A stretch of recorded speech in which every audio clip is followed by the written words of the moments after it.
nothing's coming on screen. Turn it off, pop it out, slide it in, but as you slide it in, sit it on the shelf here, so it's not all the way in, and then just push it back,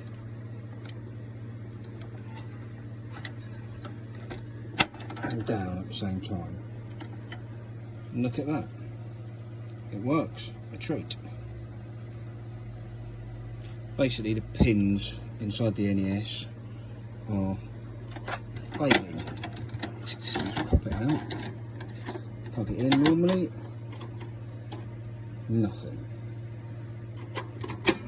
Take it back out, just click it over the edge and it works.